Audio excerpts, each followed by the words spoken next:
Cuidado com o que você deseja. Cuidado com seus desejos.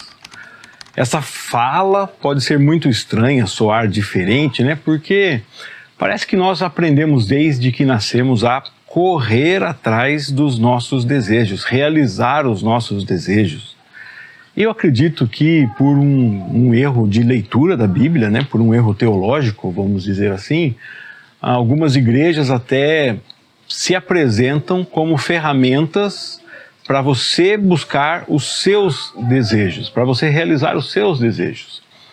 Alguns grupos religiosos vendem esse relacionamento com o divino como uma ferramenta para que você alcance seus objetivos. Será que Deus é uma ferramenta para que você busque os seus desejos? Não. Nós somos filhos chamados por Deus para fazermos o que Deus deseja. E não para que Deus faça o nosso desejo. Nós estamos lendo a carta que Tiago escreve, hoje chegamos ao capítulo 4, e aqui no capítulo 4 nós temos Tiago falando justamente sobre brigas, sobre guerras, sobre os confrontos. De onde que vêm essas brigas? Olha, de onde vêm as discussões e brigas em seu meio? Eles procedem dos prazeres que guerreiam dentro do seu coração, dentro de vocês. Vocês querem o que não têm e até matam para conseguir. Invejam os que os outros possuem, lutam e fazem guerras para tomar deles. Por que acontecem guerras? Nós já vimos Tiago falando para nós que essa questão da inveja e da ganância é o que nos faz falar mal uns dos outros, né? O que nos impede de segurar nossa língua. Agora vemos ele falando aqui que a inveja e a ganância também, né, os desejos do nosso coração produzem brigas, produzem guerras. Vocês não têm o que desejam, sabe por quê? Porque vocês não pedem. E quando pedem, não recebem. Por que não recebem? Porque vocês têm os desejos errados. Vocês têm os motivos errados. Os seus motivos, está no versículo 3, né, são errados, e vocês pedem apenas o que lhes dá prazer. Então Deus não é uma ferramenta para satisfazer a minha vontade, e eu não devo pedir para Deus que Ele satisfaça os meus prazeres. Deus não está aqui no mundo se revelando para satisfazer as minhas vontades, para que eu tenha uma vida cheia de prazeres, de jeito nenhum. Deus está se revelando para mostrar a glória dele. E eu e você somos chamados para proclamarmos ao mundo as maravilhas daquele que nos trouxe das trevas para a sua maravilhosa luz, que nos trouxe da morte para a vida. E nós somos chamados para anunciarmos as maravilhas de Deus. Quando o Evangelho chega, quando o Espírito Santo desce sobre o povo de Deus, esse povo começa a anunciar em todas as línguas as maravilhas de Deus. Deus tem um compromisso com o seu próprio nome, com sua própria glória, com a sua grandeza. E eu e você devemos desejar, trabalhar para isso e nos envolvermos na propagação desse grande nome, dessa glória maravilhosa, dessa graça infinita. Não devemos buscar o nosso próprio prazer. E qual é o problema de alguém se concentrar no seu próprio prazer e pedir apenas as coisas que lhes dá prazer, né? Primeiro problema, nós já vimos que você não vai ganhar, você pede errado quando você pede pensando só em você mesmo. Você deve pensar em Deus, na glória de Deus, no reino de Deus. Mas tem uma questão a mais que isso. Quando você busca apenas o seu próprio prazer, o seu compromisso é o louvor de quem? É a exaltação de quem? É a glória de quem?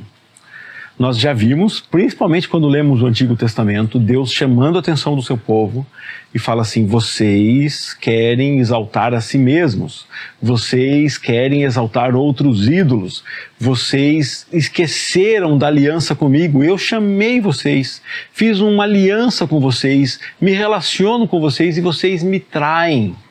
Lembra que nós vimos no Antigo Testamento Deus chamando o povo de adúlteros várias vezes, todas as vezes que o povo faz isso? principalmente, né, com alta frequência, quando o povo se prostra diante de outros ídolos, e Deus fala assim, vocês são adúlteros, vocês são meus. Pois é, nós vemos Tiago aqui usando essa mesma palavra, quando fala que nós nos preocupamos apenas com o nosso conforto, apenas com o nosso bem-estar, apenas com os nossos prazeres. Olha, vocês pedem e não recebem, porque os seus motivos são errados, pede apenas o que lhes dá prazer, ao final do versículo 3. E qual é a primeira palavra do versículo 4? Adúlteros, e um ponto de exclamação.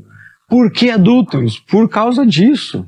Porque vocês não estão adorando a Deus, estão buscando a glória para si mesmos, estão buscando satisfazer as suas próprias vontades e não a vontade de Deus, não se preocupa com o reino de Deus, não se preocupa com a mensagem de Deus, não conhecem a vontade de Deus, só querem fazer o que vocês acham que lhes dá prazer.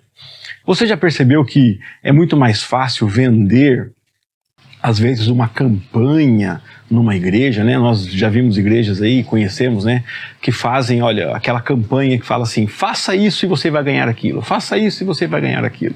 Alguns líderes falam assim, faça esse depósito aqui, eu compre isso e eu vou orar por você e Deus vai te dar isso.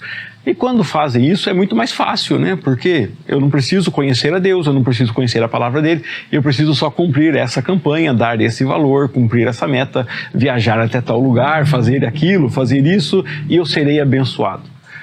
Bom, Deus fala que abençoa os seus filhos e se relaciona com seus filhos, mas o caminho para isso é que os filhos o conheçam e façam a vontade dele. E quando os filhos estão preocupados apenas com os próprios prazeres, os filhos estão traindo esse Deus, sendo chamados aqui de adúlteros. Por mais que você ache que esteja adorando a Deus, se você não trilha o caminho de conhecer a Deus, de servir a Deus, de buscar conhecer a vontade dele através da palavra dele, e é por isso que eu convido você todos os dias aqui para lermos a Bíblia juntos, por isso que entramos nesse projeto de lermos este ano a Bíblia toda, e eu fazer vídeos comentando um dos trechos que lemos, né, seguindo a sequência da Bíblia 365, para que você conheça a Deus e deseje a vontade de Deus. Porque ou você faz isso e deseja a vontade de Deus, ou hoje aqui a Bíblia te chama de adúltero, porque você está buscando os prazeres que não tem nada a ver com aquele que tem um relacionamento com você, com aquele que te tomou, chama você de noiva dele. A igreja é a noiva do Senhor. E essa noiva está preocupada em agradar quem? A noiva tem que se preocupar em agradar o noivo. A noiva foi comprada pelo noivo. A noiva serve para a glória do noivo.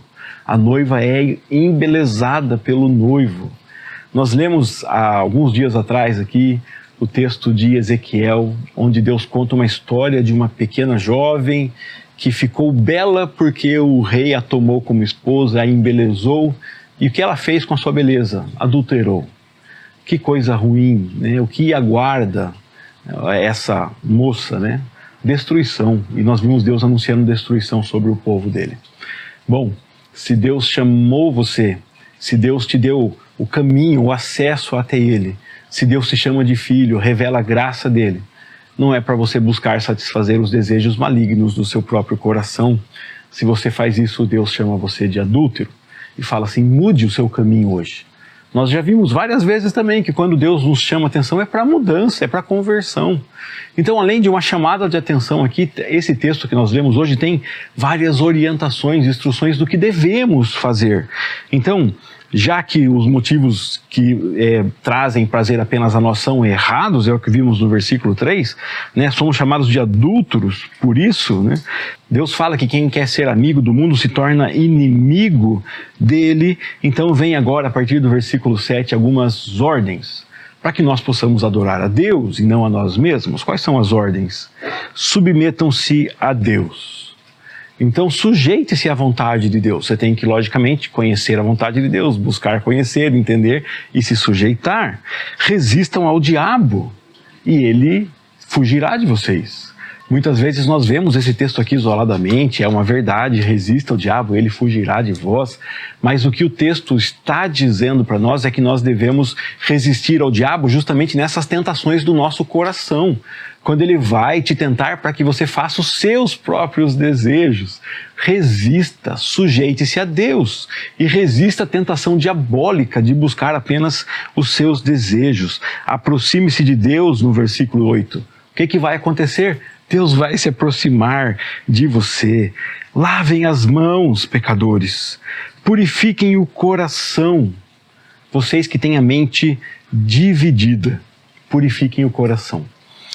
Eu e você conhecemos tudo que esse mundo manda fazer, agora nos deparamos com a palavra de Deus e ficamos, ora obedecemos a Deus, ora obedecemos os desejos do coração, ora obedecemos a Deus, ora seguimos o curso desse mundo. Deus não quer uma mente dividida, purifique o coração. Você tem feito coisas erradas? Lave as mãos, arrependa-se. Deus quer filhos e filhas arrependidos. Ninguém está dizendo aqui que se você errou, você está condenado ao inferno. Porque o nosso Senhor realmente perdoa e chama atenção para perdoar. Mas o nosso Senhor não aceita filhos e filhas manchados pelo pecado. Uma noiva impura não aceita. Então ele chama atenção para conserto e fala, se achegue a mim, eu vou me achegar a você.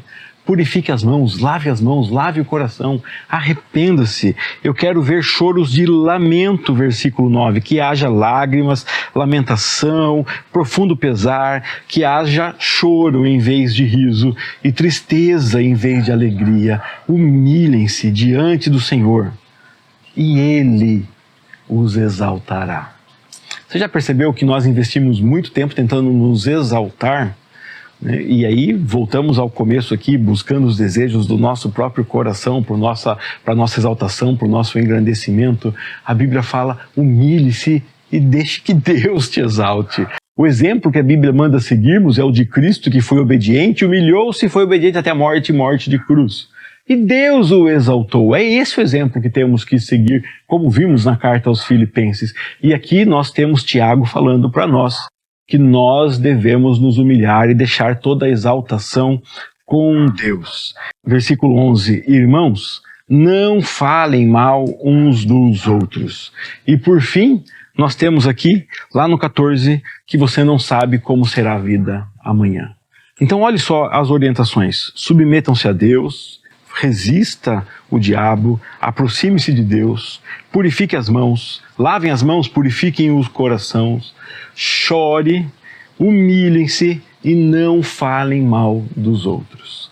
O nosso Deus está trazendo para mim, para você aqui, orientações para que nós possamos nos preocupar com Ele, com a glória dEle, com os filhos dEle, com a comunidade, com os nossos irmãos e menos com a nossa própria vontade, com o nosso próprio desejo.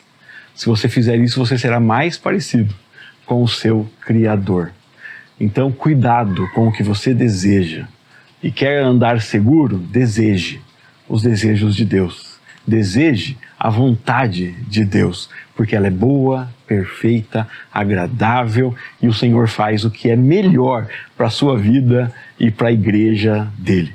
Que o Senhor te abençoe e te guarde. Foi uma bênção ler mais um texto da Bíblia com você hoje. Que alegria podermos caminhar nesse privilégio aqui de conhecermos melhor o nosso Senhor através da revelação dele, a Bíblia Sagrada. Antes de ir embora, deixe um like no vídeo, volte amanhã, verifica se está inscrito no canal e volte amanhã porque até fecharmos a sequência da Bíblia 365, se Deus quiser, todos os dias teremos aqui um vídeo como esse, comentando um dos textos que lemos na Bíblia. Que Deus te ilumine, abençoe a sua vida, que você possa ver Jesus mais claramente e que você busque os desejos de Deus. Um grande abraço e até amanhã, se Deus quiser.